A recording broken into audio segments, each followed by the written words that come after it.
ብዙ ሚስት ለምንድን ነው የሚገባ? በጣም ጥሩ ጥያቄ። ብዙ ሚስት አስፈላጊ ነው? አንድ ለአንድ በቂ አይደለም? እግዚአብሔር ከአንድ በላይ ለምንድን ነው እጨምርላቸዋለሁ የሚለው? ነቢያቶች ዳዊትን እኔ ብትፈልግ ብዙ ሚስቶችን እጨምርልሃለሁ ይለዋል። የብሉይ ኪዳንን ተውና ሐዲስ ኪዳን ላይ ተቀይሯል። እሱ ብሉይ ኪዳን ላይ ነው፣ በሐዲስ ኪዳን ተቀይሯል። ያየ የተመኘ እንደፈጸመ ይቆጠራል ነው የሚል በአዲስ ኪዳን ማለት ነው። ያ ብሉይ ኪዳን ላይማ ልክ ንሃው ይኖራል። ኖ በአዲስ ኪዳንም ይሄን የሚከለክል አንቀጽ የለም። እዚህ ቦታ ላይ ኢየሱስ ክርስቶስ ከአንድ በላይ እንዳታገቡ ብሎ የከለከለበት ቦታ የለም። ወይንም ከአንድ በላይ ማግባት አይቻልም ብሎ የተናገረበት ቦታ የለም። እንዳጠቃላይ ላስረዳሽ፣ እሺ፣ ከእስላም ጋር አንጻር ያለውን እሺ፣ አዳምጪው። በቃ ላስረዳሽ። አምላክ ለምንድን ነው ከአንድ በላይ ማግባትን የደነገገው? ለመሆኑ በመጀመሪያ ልናውቅ የሚገባው ለእኛ ትውልድ ነው ወይ? ለእኛ ትውልድ አይደለም። ላለፉትም ትውልዶች ደንግጎት እንደነበረ አምላክ አላህ ስብሐነሁ ወተዓላ ይናገራል። በቁርአን ላይ ምን ይላል? ወለቀድ አርሰልና ሩሱለን ሚን ቀብሊከ ወጀዐልና ለሁም አዝዋጀን ወዙርያ ይላል። ይዛቻል።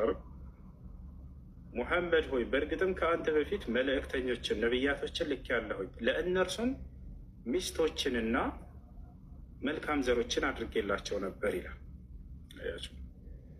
ሚስቶችንና መልካም ዘርን አድርጌላቸው ነበር ይላል። ስለዚህ ከእኛ በፊት የነበሩ ነቢያቶችን ከአንድ በላይ ያገቡ ነበር።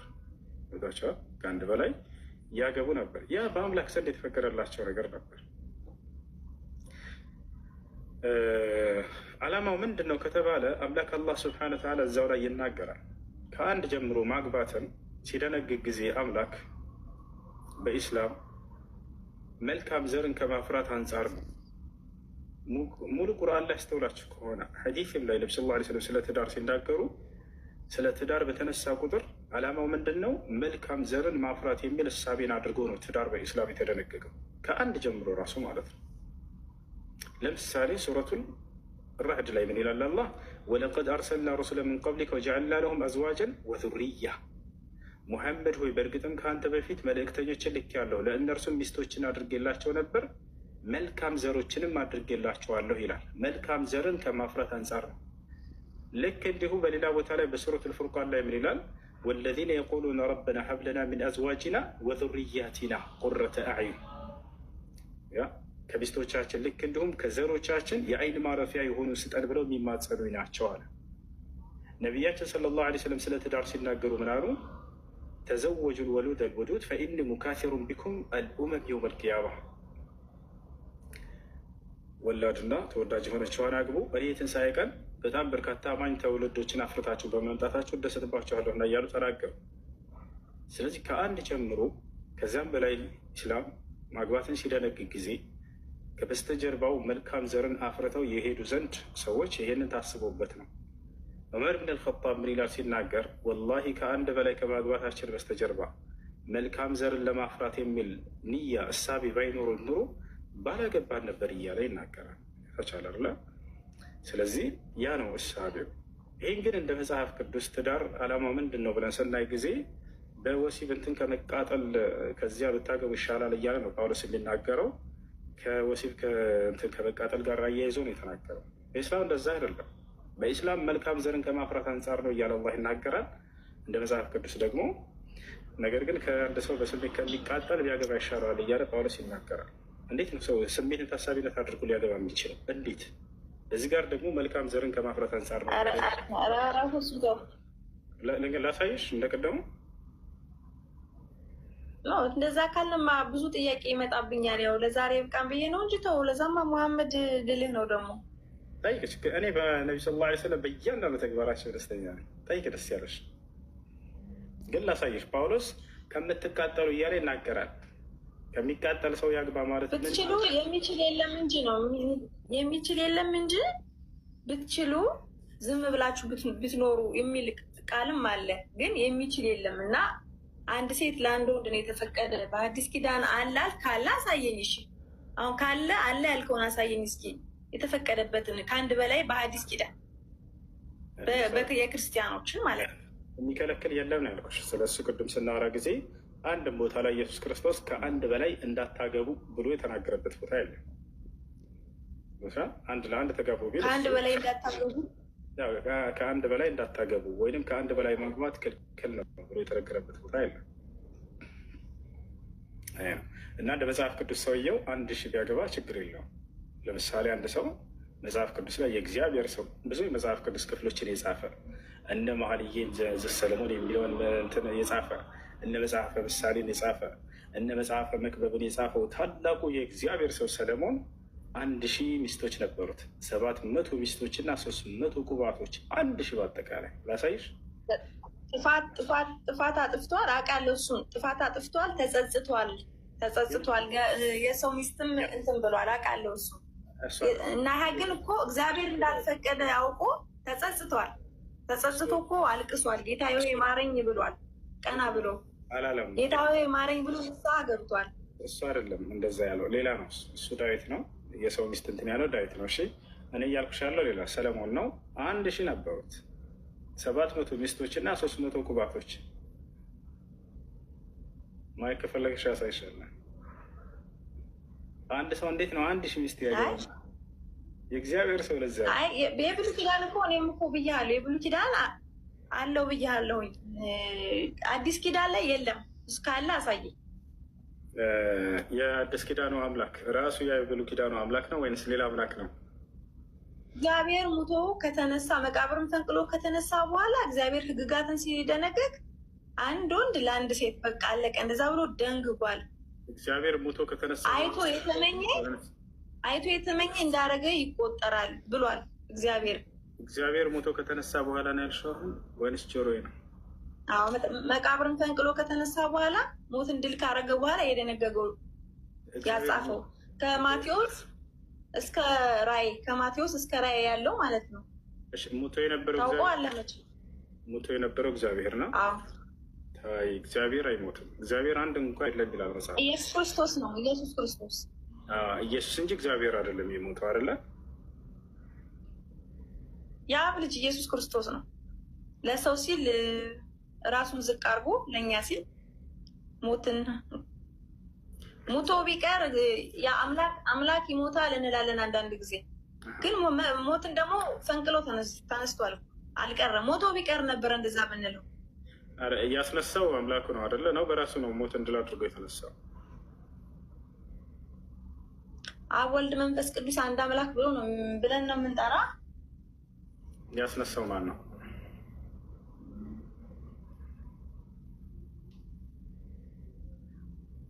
እስኪ አንተ አስረዳኝ። አስረዳሽሽ እንደ መጽሐፍ ቅዱስ ያው ሙቷል በሚለው እንሄድና ስለ መነሳቱ እናውራ ትንሽ። ስለ መነሳቱን ሙቷል የምንል ሙቶ ሲቀር ነው። ሙቷል አልቀረም። ኢየሱስ ክርስቶስ ተነስቷል። ታውቃለህ። ወደ መጽሐፉ እንደሚለው ላስረዳሽ ነው። አንደኛ ተነስቷል ብለው የጻፉት እነ ጳውሎስ ናቸው አይደለ? ነገር ግን አንድም ሐዋርያ እንኳ ኢየሱስ ክርስቶስ ሲነሳ ያየ የለም፣ ውሸት ነው። አንድ ሐዋርያ ኢየሱስ ክርስቶስ ሲነሳ ያየ የለም። አንድ ማቴዎስ በዩ፣ ዮሐንስ በዩ፣ ማርቆስ በዩ፣ ሉቃስ በዩ፣ ጴጥሮስ በዩ፣ ጳውሎስ በዩ ሁላ አንዲትም እንኳን ያየ የለም። ግን በድፍረት ተነስቷል ብለው ጽፈዋል። አንዳቸው አይታቸዋል ወይ ኢየሱስ ክርስቶስ ሞትን ድል አድርጎ ሲነሳ ቢባሉ ወፍ የለም መልስ። ጳውሎስ ግን ከ10 ምናምን በላይ ተነስቷል እያለ ጽፏል። በዚያ ላይ እምነታቸውን ሊገነባላችሁ ዘንድ ማለት ነው። ተመልከቱ። አይታል ወይ ቢባል አላየም ፍጹም። እሺ ቢያንስ እሱ የዛኔ አልተመረጠም ነበር እንደ መጽሐፍ ነው። ከዚያ በፊት ክርስቶስን አብረውት የነበሩት ሰዎች አይተውታል ወይ ሲነሳ? የለም፣ አላዩትም። አንድ ቦታ ላይ የለም። አንደኛ ይሄ ነው። ሁለተኛ ነገር ምንድን ነው? ጳውሎስ ተነስቷል ብሎ ሲጽፍ ጊዜ 10 ምናምን ጥቅስ ላሳይሽ እችላለሁኝ። ኢየሱስ ክርስቶስ ሞትን ድል አድርጎ ተነስቷል የሚሏችሁ ውሸት ነው። አብ ነው ያስነሳው። እንደ መጽሐፍ ቅዱስ አብ ነው ያስነሳው። እግዚአብሔር ነው ያስነሳው።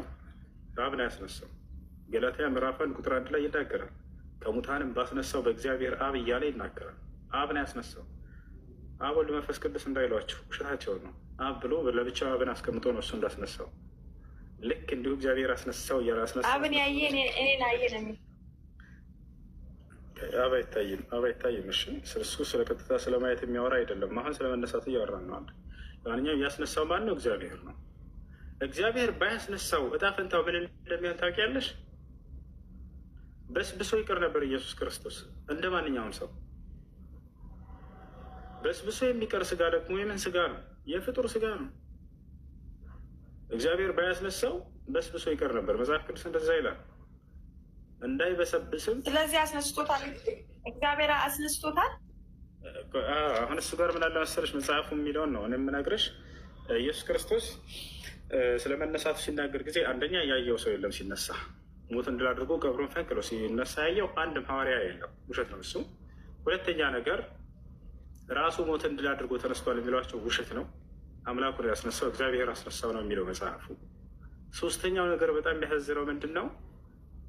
አምላኩ ባያስነሳውስ ራሱ ሞትን ድል አድርጎ ይነሳ ነበር ወይ ብለን ስናይ በስብሶ ይቀር ነበር ነው የሚለው። ስለዚህ በራሱ መነሳት አይችልም፣ ፍጡር ነው፣ አምላክ አይደለም። አይሽ አለ ያ ነው። በስብሶ ሊቀር እንደሚችል ባያስነሳው አምላኩ ከፈለግሽ ማስረጃን አሳይሻለሁ። ናቶች ያ ነው። እንደ አጠቃላይ ኢየሱስ ክርስቶስ ሰው ነው። እሺ ቃል በቃል እኔ ከእግዚአብሔር የሰማሁትን የምነግራቸው ሰው ነኝ ይላል። በዘመኑ የነበሩ ሰዎች እንዳለ ነቢይ እንደሆነ ያውቁ ነበር። ማቴዎስ ወንጌል ምዕራፍ 21 ቁጥር 11 ላይ ነቢዩ ኢየሱስ እያሉ ቃል በቃል ህዝቦቹ ይጠሩት ነበር። ነቢዩ ኢየሱስ ከአምላክ እየሰማ ለሰዎች የሚናገር ሰው ነበር። እሱ ከአምላክ ሰምቶ የሚናገር ነው። ራሱ አምላክ ቢሆን ኖሮ ከሌላ ከማንም መስማት አይጠበቅበትም ነበር። አይ በመለኮት አንድ ናቸው እኮ ካላችሁ ከሌላ መስማት አይጠበቅበትም። ከአብ ዘንድ ያለው እውቀት ከእርሱም ጋር ነበር ያ እውቀት። ነገር ግን እኔ ከእግዚአብሔር የሰማሁትን የምነግራቸው ሰው ነኝ አለ። ከሰው ስጋ ስለነሳ ከእናቱ ስጋ ስለነሳ ሰው የሆነ እንጂ መጀመሪያ ቃል ነበረ፣ ቃልም በእግዚአብሔር ዘንድ ነበረ፣ ቃልም እግዚአብሔር ነው የሚል አለ። እኔ ቃሉ እንዳላበላሽ ብዬ ነው የክርስቲያኑን አስተምሮ ዝም የምልህ እንጂ የምትለኝ በሙሉ መልሱ እየተመለሰልኝ አይደለም። ግን እንዳላበላሽ ብዬ ነው ዝም የምልህ እንጂ አስተምሮ የአንተ የመለስልኝ ያለ ትንሽ ምንም ንጹህ አይደለም። ግን አስረዳኝ፣ ልስማ፣ ችግር የለም። ያልገባሽ እስካሁን ከተናገርኩት ከጠይቀሽ ከመለስኩልሽ ያልገባሽ የትኛው ነው? ድገሚ። እንደዚህ ደክሜማ ድካሜን ዋ አስገባሽ። እሺ ለማንኛውም በቃ እሺ፣ ቁርአን ማን የጻፈው? ቁርአንን የጻፈው ንገረኛ እንዴ።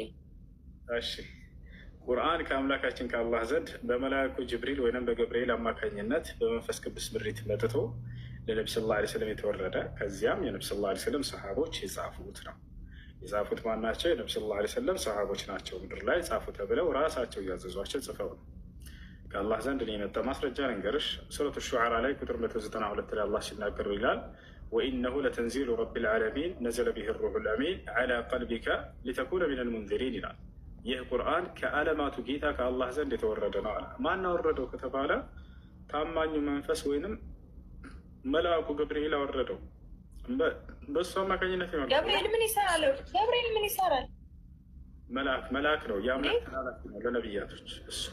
በሱ ምክንያት ነው የመጣው። አይ ገብርኤልና የሌላ ነው እኮ የሌላ እምነት ነው ገብርኤል አይደለም፣ መልአክ ነው። መልአክ ነው እሱ። የየትኛው መልአክ ነው? የሌላ እምነት ነው። የራስህን ተደግፈ አውራ። የምፈልግኛው ከእስላም አስተምሮ ነው የምፈልገው። ከክርስቲያኑ እየተደገፍ አትንገረኝ። ከእስላም አስተምሮ ንገረኝ። ሻዳምጪ ተረጋግ እንጂ ከክርስቲያን እኛ ተደግፈን አናወራም። የተሻለ አንደኛ ክርስትና የሚባል እምነት የለም። ከይቅርታ ጋር አይታወቅም። እዚህ ዓለም ላይ መጽሐፍ ቅዱስ ላይ የለም ክርስትና የሚባል እምነት። ያ ማለት ከአምላክና ከነቢያት ዘንድ አይታወቅም። አምላክ ክርስቲያን ሆኖ ብሎ አልደነገገም። ነቢያቶችም ክርስቲያን ሆኖ አላሉም። እኔ ክርስቲያን ነኝ ያለ ነቢይም የለም። ስለዚህ ከአምላክ ዘንድ እና ከነቢያት ዘንድ እውቅና የሌለው ሃይማኖት የሐሰት ሃይማኖት ነው። በፍጹም ይሄ ሃይማኖት ሊባል አይችልም። ከይቅርታ ጋር ማለት ነው። ያ ነው ግን የሚለውን ጂል አድርግልሽ። እሺ ችግር የለውም። ጅብሪል በተሻለ አይደለ ወደ አማርኛ ሲቀይረው ገብርኤል ብሎ ይቀይረዋል። ምናልባት እነዚህን ነገራቶች አነባለሁ ብላችሁ አረበኛውን ብንሰጣችሁ ወደ አማርኛ ብትቀይሩት ጅብሪል ሳይሆን ገብርኤል ብሎ ነው የሚተረጉምላችሁ፣ የኢትዮጵያ ቋንቋ ማለት ነው። ጂል በልልሽ። እሺ ገልተዋተን ነው። ስለዚህ ከአምላካችን ከአላህ ዘንድ መልአኩ ጅብሪል ዓለይሂ ሰላም ታላቁ መልአክ አመጣው። ቦታቸው አላላ ሚካኤል ግን ማለት ይችላለሁ። እሺ ሚካኤል ስለሆነ የሚለው ነቢ ስ ላ ስለም ቃል በቃል ሚካኤል እያሉ ይጠቅሳሉ። ይሄ ክርስቲያን አይደለም። እሺ የነቢያችን ስ ላ ስለም ሚካኤል ይሉታል። ሚካኤልን ራሱ እሺ እና ጅብሪልና ሚካኤል ወደ ነቢዩ ሙሐመድ ሰለላሁ ዐለይሂ ወሰለም ዘንድ እየመጡ ቁርአንን ያስተምሯቸዋል። ያን ቁርአን ደግሞ ነቢ ሰለላሁ ዐለይሂ ወሰለም ለትውልዶቻቸው ያደርሳሉ ማለት ነው። ሰሃቦች የዛኔ ከእርሳቸው አንደበት እየሰሙ እዚያው ትኩሱን በሰሙበት ጽፈው ለእኛ አስተላለፉት። ከጻፉት መካከል እስኪ ስማቸውን ጥቀስልን ከተባለ ነቢያችን ሰለላሁ ዐለይሂ ወሰለም ራሳቸው እያዘዙ ያስጻፉት ቃለ ነቢዩ ሰለላሁ ዐለይሂ ወሰለም ኡድዑ ሊ ዘይደን ፈልየክቱብ ዐኒ አልቁርአን፣ ዘይድን ጥሩት ከእኔ ቁርአንን እየሰማ ይጽፍ ዘንድ ብሎ አዘዙ። ዘይድ ይጠራል። ከዚያ እርሱም ምን አለ ሲመሰክር ራሱ ኩና ኑአሊፉ ልቁርአን ዒንደ ረሱሊላሂ ሰለላሁ ዐለይሂ ወሰለም አለ። ከነቢዩ ሙሐመድ ሰለላሁ ዐለይሂ ወሰለም ዘንድ ቁጭ ብለን ቁርአንን እንጽፍ ነበር አለ። ስለዚህ ቁርአን የተጻፈው በእርሳቸው ዘመን በዚያን ጊዜ ነው። ከማን ዘንድ? ከአምላካችን ከአላህ ዘንድ በመልአኩ ጅብሪል አማካኝነት ለነቢዩ ሙሐመድ ሰለላሁ ዐለይሂ ወሰለም ወርዶ እርሳቸው በዚያው በህይወት ባሉበት ዘመን ተጻፈ። በመንፈስ ቅዱስ ምሪት እያለ ይገልጸዋል። ቁርአን የወረደው በመንፈስ ቅዱስ ምሪት ነው። ቃል በቃል ይሄንንም መንፈስ ቅዱስ እያለ አላህ በቁርአን ላይ ይጠራል። ቁል ነዘለሁ ሩሑል ቁዱስ ሚን ረቢከ ቢልሐቅ፣ ሙሐመድ ሆይ ይህን ቁርአን ከጌታቸው ከአላህ ዘንድ በእውነት መንፈስ ቅዱስ አወረደው በላቸው ይላል። ነቢያችን ሰለላሁ ዐለይሂ ወሰለም ሐዲስ ላይ ኢነ ሩሐል ቁዱስ ነፈኸ ፊ ረውዒ ይላሉ። መንፈስ